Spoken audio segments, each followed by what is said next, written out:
పరోపకారి పాపన్న కథలు. ధర్మసత్రం. ఒకసారి పాపన్న రాజధానికి పోవలసి వచ్చింది. అక్కడ పని చూసుకుని వచ్చేటప్పుడు దారిలో తన దగ్గర ఉన్న డబ్బంతా కష్టాలలో ఉన్నవారికి ధర్మం చేయటమే కాక పాపన్న దారి తప్పి చిక్కులో పడ్డాడు. గాలివాన వచ్చింది. పాపన్న ఒక చోట జారిపడ్డాడు. బట్టలన్నీ బురద అయ్యాయి.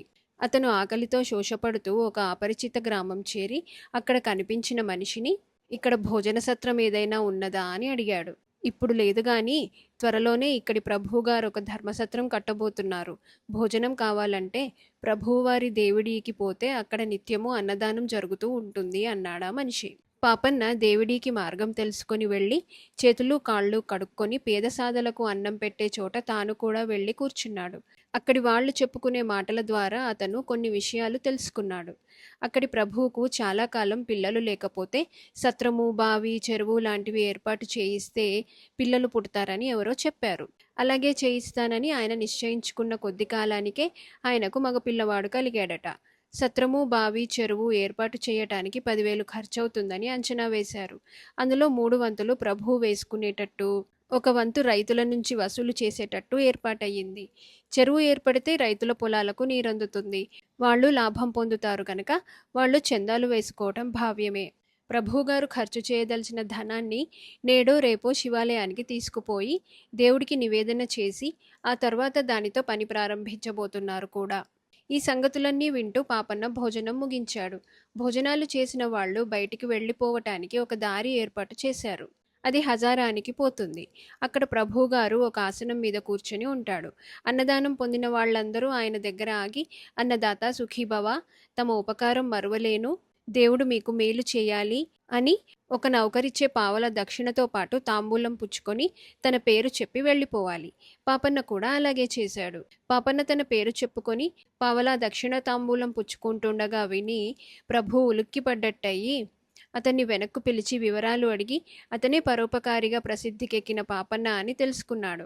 ఆయన పాపన్న పేరు విని ఉండటమే కాదు, అతనంటే చాలా అసూయగా కూడా ఉన్నాడు.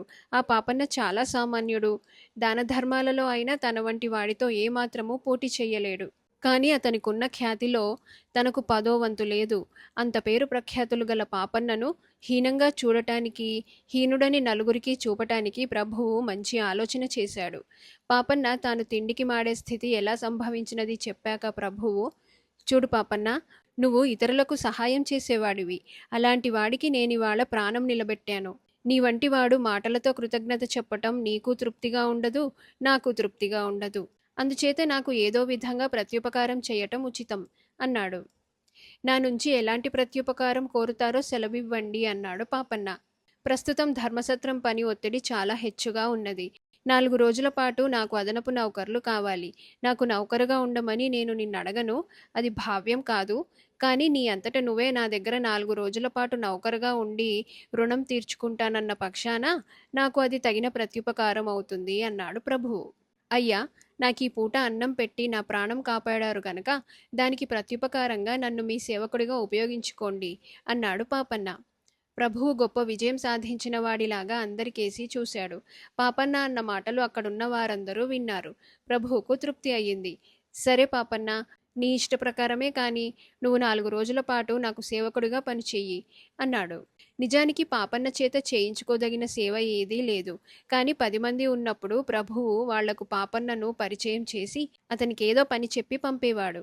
ఇందువల్ల తన కీర్తి పెరుగుతున్నదని ఆయన నమ్మకం. ప్రభుగారి ధనాన్ని దేవుడికి సమర్పించి సత్రానికి శంకుస్థాపన చేసే ముహూర్తం రోజు వచ్చింది.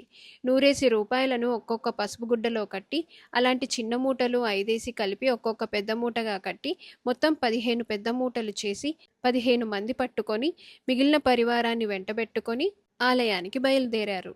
ధనం మూట ఒకటి ప్రభువుగారే స్వయంగా పట్టుకున్నాడు. మిగిలిన 14 మందిలో పాపన్న కూడా ఉన్నాడు. అందరూ కలిసి సన్నని దారి వెంట నడుస్తుండగా ప్రభువుగారు తూలాడు. ఆయన చేతిలో ఉన్న డబ్బు మూట కింద పడి దొర్లి దారి పక్కన ఉన్న బురదగుంటలో పడిపోయింది. వెంటనే కొందరు బురదలో దిగి వెతికారు. పెద్ద మూట కింద పడినప్పుడు ఊడిపోయినట్టుంది. అందులో ఉన్న చిన్న మూటలు వెతికే వాళ్లకు విడివిడిగా దొరికాయి. ఆ దొరకటం కూడా 4 దొరికాయి. 5వది ఒకంతట దొరకలేదు. 100 రూపాయలే కదా, ఇంటి నుంచి తెప్పిస్తాం, ఒక 100 భూదేవికి అర్పించామనుకుంటాం అంటూ ప్రభువు తన ఇంటికొక నౌకరును డబ్బు తెచ్చేందుకు పంపి తాను మిగిలిన వాళ్లతో సహా ఆలయానికి సాగిపోయాడు. పాపన్న మటుకు ఆ బురదగుంటను మరింత లోతుగా కుళ్ళగించి చాలాసేపు ప్రయాసపడ్డ మీదట 500 రూపాయల మూటను సంపాదించాడు. అప్పటికి రాత్రి జాము పొద్దుపోయింది. ఈ లోపల ధనాన్ని దేవుడికి నివేదన చెయ్యటము, ధర్మసత్రానికి శంకుస్థాపన అయిపోయింది.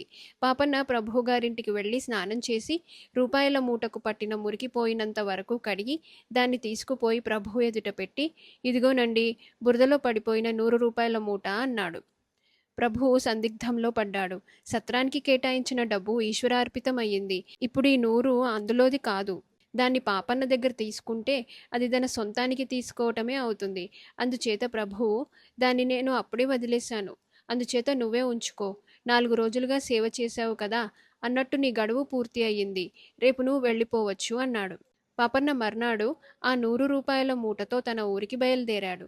అతను ఆ జమీందారీ శివార్లు చేరేసరికి అమితంగా దాహం వేసింది. అతను ఒక రైతు ఇంటి దగ్గర ఆగి మంచినీరు అడిగాడు. తాగునాయనా, ఈ నీళ్లతో రేపు మాకు రుణం తీరిపోతున్నదిలే అన్నాడు రైతు నిస్పృహగా.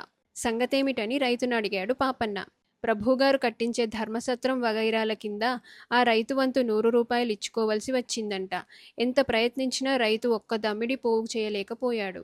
2 నెలలు గడువియమని కోరితే ప్రభువుగారి ఉద్యోగులు గడువు లోపల కట్టకపోతే జమీందారీ నుంచి గెంటేస్తామన్నారట. పాపన్న రైతుకు తన వద్ద ఉన్న 100 రూపాయల పసుపుగుడ్డ మూట ఇచ్చి, దీన్ని తీసుకుపోయి కట్టు, నిజానికిది వారి డబ్బే, ప్రస్తుతం నా డబ్బు, నేను దీన్ని నీకిస్తున్నాను అన్నాడు. రైతు దాన్ని మర్నాడే తీసుకుపోయి దివాణంలో కట్టాడు. మట్టి మరకలు గల పసుపుగుడ్డలో 100 రూపాయలు చూసి, ఇది మన డబ్బులాగే ఉందే అన్నారు ఉద్యోగులు ప్రభువుతో. ప్రభువు రైతును, ఇది నీకెలా వచ్చింది అని అడిగితే పాపన్నే ఇచ్చినట్టు తెలిసింది.